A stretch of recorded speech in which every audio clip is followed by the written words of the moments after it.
Welcome back, everyone, to a brand new TV show spoiler review here on Max Talks Movies. My name is Mac Denberg. Today I'm breaking down, giving my overall thoughts on the third season of the FX Hulu, now also streaming on Disney Plus show, The Bear, the new top really show on television for a lot of people.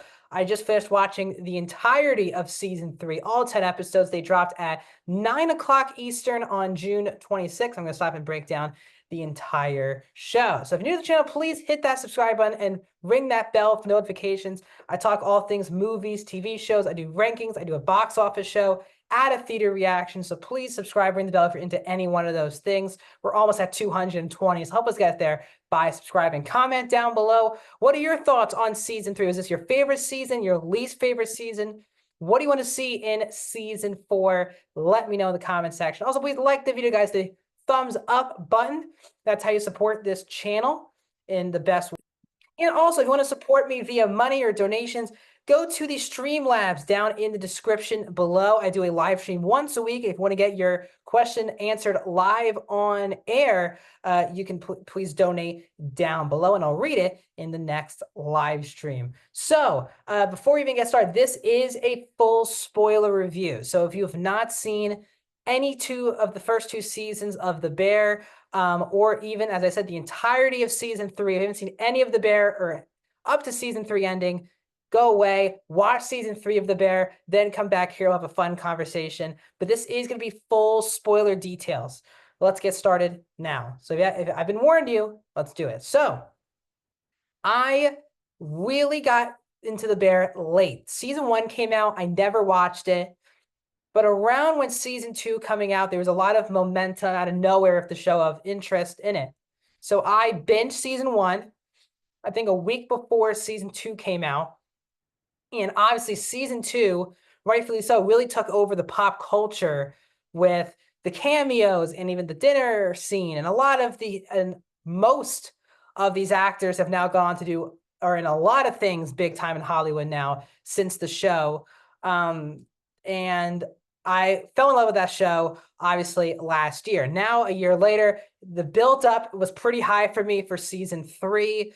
And what I'll say is that this show just continues to deliver. I don't think it's as good as season 2, but they went in a very risky direction, in my opinion, because, yes, this show is still tense, but it's not the on-the-nose, anxiety-filled scenes that the first two are. Yes, there's definitely some yelling, especially between Richie and Carm in the beginning of the season, this season, but it was more about the relationships, the dynamics, who we want to become, who we think we are.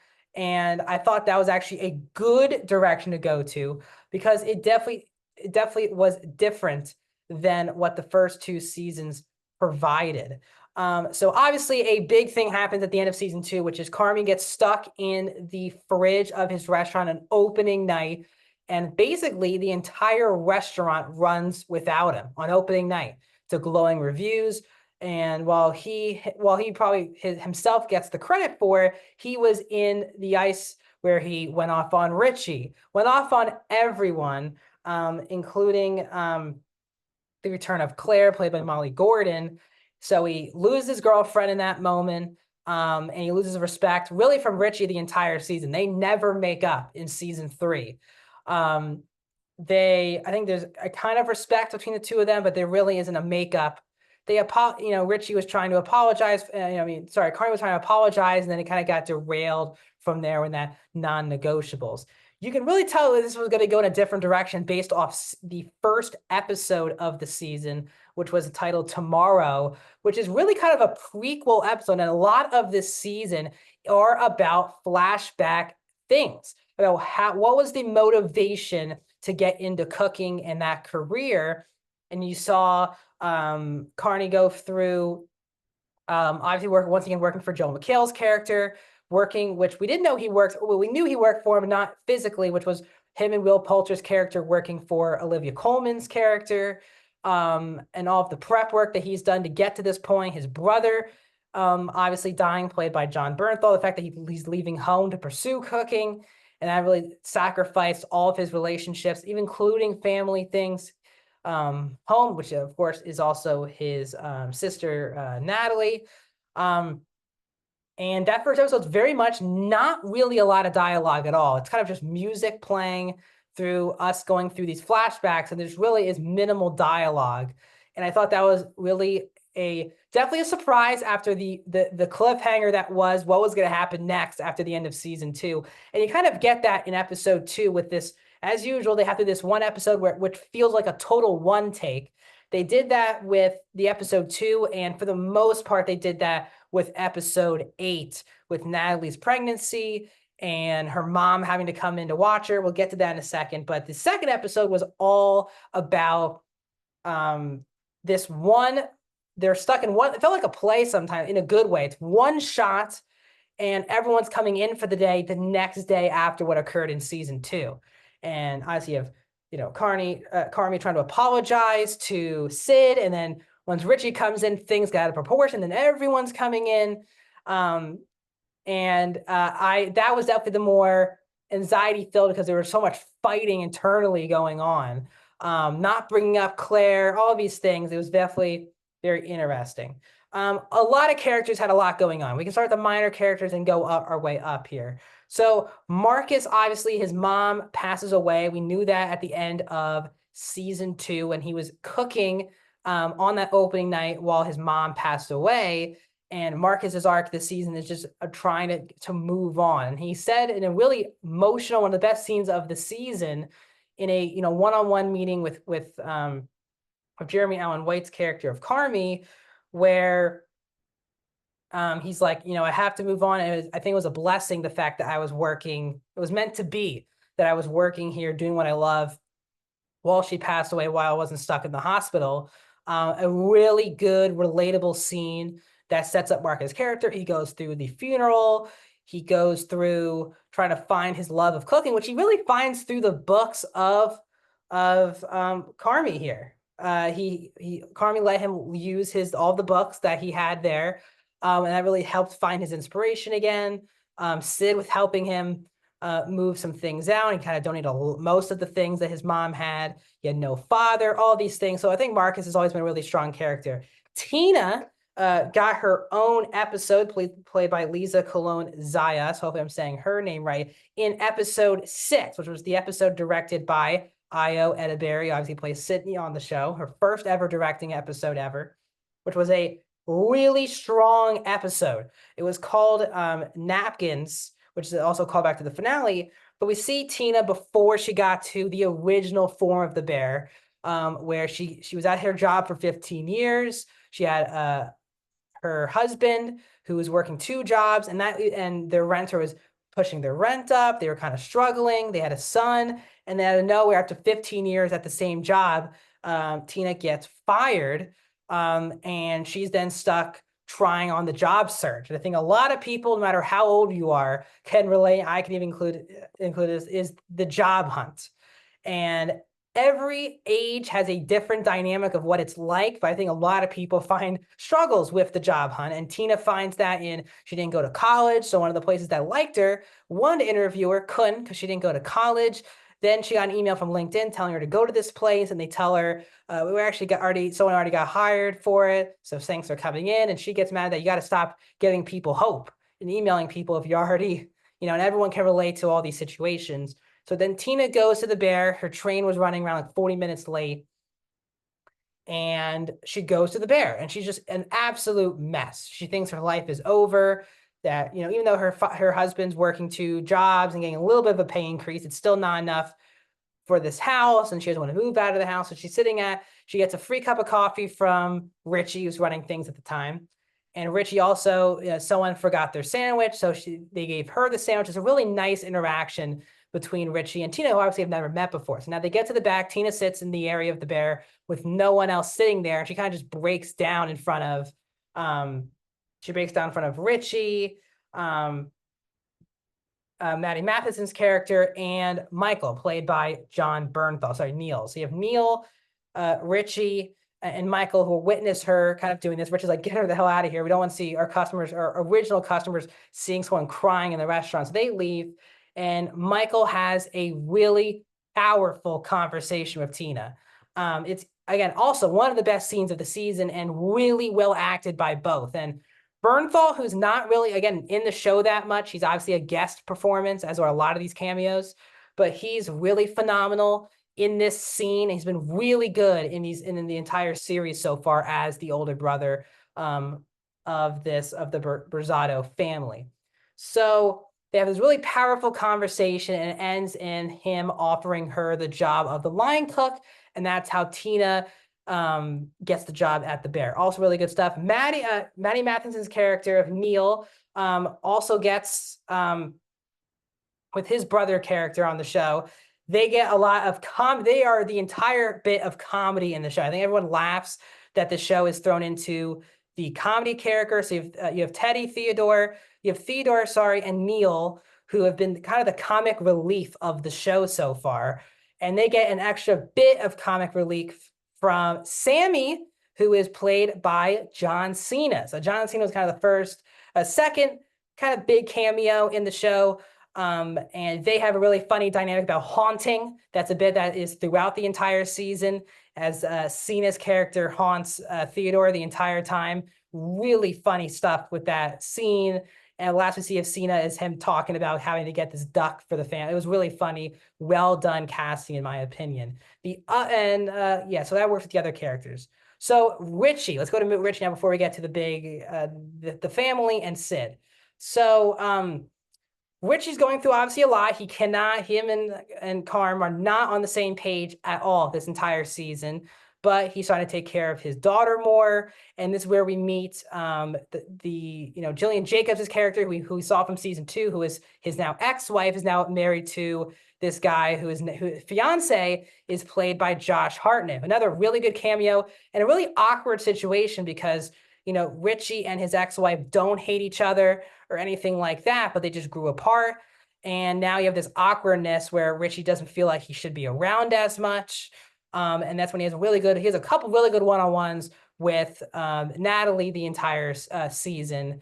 And she says it would be awkward if you weren't around her. And this all leads to his ex-wife asking her, Tiffany, if they can go to her wedding. He's very mad about having to go to this wedding because obviously it's someone he used to love a lot, still kind of does. And Tiffany lays it out for him, which is, I want you to come so badly, no matter how awkward it is or how horrible it's going to be, because you're, for her, he was her only family. And I thought the scene of two of them watching their kid on the playground was very well done. Evan Moss-Bachrach is taking off for a reason. He's phenomenal for being the most entertaining character on the show. He even gets a resolution with the Olivia Colman character. Obviously, that was one of the best episodes of season 2 when he worked at her restaurant. He gets one-on-one scene with her. And even though he talked to her maybe one time, he gets invited back to the dinner in the season finale of season 3. And even she acknowledges him during her speech. I thought that was a very nice moment. And it seems like Richie likes the person who helped her. I think it's the Jessica character, if I'm not mistaken. Because it seemed like he was into her, and I would definitely like to see that, because I think Richie does need a break at this point. Everything feels like the anxiety's all the way up for that character, and including when his ex-wife told his daughter that he's alone, and that was definitely disappointing on his end. Getting a pretty big, I would say, upgrade, but she's still been one of my favorite characters on the show. Now she's easily in my top 3 characters. Is Natalie, the sister to Carmy, played by Abby Elliott. And she gets a lot more to do. She's 2 weeks pregnant at the beginning of season 3, or a month away from being pregnant, from having her kid. And the cost of the place is going through the roof. She has great one-on-ones with a lot of the characters in the show. But she gets kind of, again, her own episode into the season, which is episode 8, Ice Chips. And she, of course, runs to do an errand by herself. And this is where everyone's at work, so no one has their phones. She's trying to call everyone who works at the restaurant to help her, and she has to call her mom, who was played by Jamie Lee Curtis. And obviously, Jamie Lee Curtis was phenomenal last season. She was equally as phenomenal in this episode, which is Natalie being pregnant, and she's about to have her kid. It's just a really good back and forth between two. Again, Natalie and the whole family and Carm just try to avoid their mom. Obviously, when you saw that episode last season, it's a total train wreck, and it comes with a lot of problems. But it was a really nice scene, a really nice episode, but it's a whole scene that felt like a one take. It was so well acted by Elliot and Lee Curtis. And then we get the last bit, which is the husband finally comes in, and I love that Natalie's husband, who's Pete, has a good relationship still with Donna. And then Donna's stuck in the waiting room, and there comes the brothers, Theodore, and Maddie Matheson's character of Neil, and they really console Donna. And it's a really well done episode where Donna's just trying to get a little bit back into the life of her kids. And I thought that was really enjoyable. So now let's move in to the main two characters. So Sydney is going through a lot this season, which is the fact that she is offered, she really is having trouble now taking care of the restaurant. Carmy is changing the menu every day, and she's not getting any of her things added to the menu. She's kind of just there, and she's getting no credit from anything about what's going on. She's offered ownership stake in the restaurant with the two with Carmy, sorry, and Natalie. And she never signs it in this season. And it's also because she gets an offer to be a head chef at another restaurant for the character played by Adam Shapiro.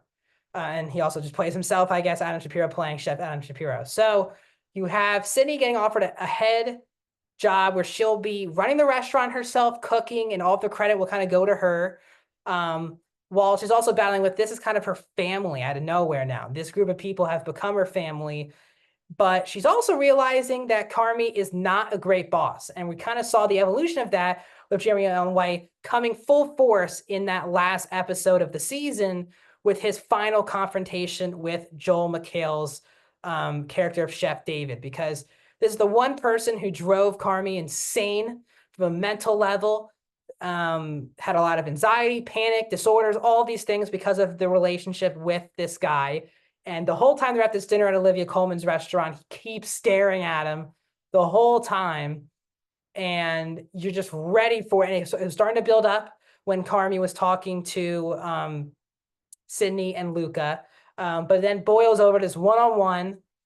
And he said, you kind of tortured me with all these mental disorders and all these things. And the thing that David kept telling him was, look what happened.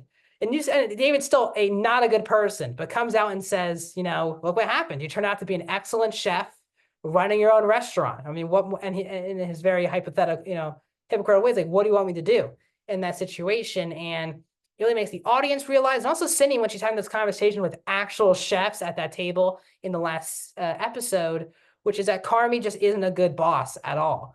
Because a lot of the chefs were talking about how they really started to make it when their own bosses were giving them credit for particular things. And she's starting to realize that Carmy's had never given her credit publicly with the bear. It's kind of been all about him. And after she hosts this party back at her place with even Olivia Colman having a hilarious time at this party, we get her having a complete panic attack because she has another meeting with Adam Shapiro, and about how, she's still interested, and how she would have told him if she wasn't, and all these things. And she hasn't signed yet.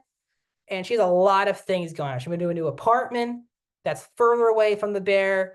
It's fascinating what they're going to do with Sydney in season 4, because there's a lot going on in her mind, which is obviously she has her family. There's also her passion, which is that she wants to be acknowledged for how good of a job that she's doing, and publicly. And I mean, she has the absolute right to feel that way. And Carmy is not a great boss to work for. Carmy could be a great chef, just like his former boss played by Joel McHale, but he's not a good boss. And I think that is coming as a major problem for the restaurant. And that'll be interesting to move on to Carmy. He also has a lot of things going on. He never calls Claire in the season. We see a lot of flashback scenes to their relationship, which we really didn't get in season 2. And Carmy is obviously, he even locked himself in the ice, in the refrigerator thing where she got locked in season, in the last episode of season 2, and was thinking about saying, I'm sorry so many times, to then call her, then he doesn't call her. that takes Theodore and Neil. They want to now they spoke to Claire by themselves, which is really nice. The connectivity of the show is just a marvelous thing. And we get Carmy basically ending with this whole thing with review is gonna be make or break. His uncle once again played really well by Oliver Platt, tells him if you don't get a good review, we're pulling the plug on it. They're losing so much money. Obviously, Carmy has no idea what's going on with Sid, other than she hasn't signed yet. He has a really now bad relationship with Richie. Doesn't talk to her mom. A lot of bad things going on for Carmy. And he kind of gets this kind of light bulb moment with his former boss that he's kind of turning into him, or even turned into him, which I thought was really interesting. But he's walking home. He seems very happy again. And then all these calls are coming in about the review that came out. And we end on not knowing what the reviews are, because he gets a lot of flashing adjectives on screen, and half of them were good things, half were bad adjectives. So we're left not knowing what the reviews were, what's the state of the bear heading into season 4. So this show just continues to be amazing. I think this is the best show on television. It's one of the best shows on television. It's enthralling. The entire group of characters are awesome. The amount of characters you care for in the show are great. There are so many different dynamics that I enjoy on the show. They all feel like real people. You're never, I think sometimes maybe like the John Cena one, for example, is kind of more stunt casting than feeling like a real person, but the majority of the castings in the show are very much for a purpose, which I've enjoyed. The editing is one of the best parts of the show. The show is so well edited, not just cutting together the dialogue and the one-shot scenes, but also just the cooking scenes themselves. It is enthralling. And what also helps the anxiety-drilled elements of the show are the editing. And the editing is terrific. It's very well directed, written, and these actors are getting a lot of bookings in Hollywood for a reason. It's a phenomenal cast that has great chemistry together. I wish this season didn't feel as much as a setup season as it does. I think the last 2 seasons definitely were setting themselves up for another season, but I feel like a lot of the storylines here are reliant on season 4. So on season 4 being great. Now, I still think this is a great, fantastic season of The Bear. But I just didn't think it was as good as a perfect season 2, in my opinion. So that's my thoughts on season 3 of The Bear. I think it's another phenomenal season of The Bear. Probably my favorite show on television right now. What are your thoughts on The Bear? Let me know in the comment section. Thanks for watching this video, and I'll see you guys soon.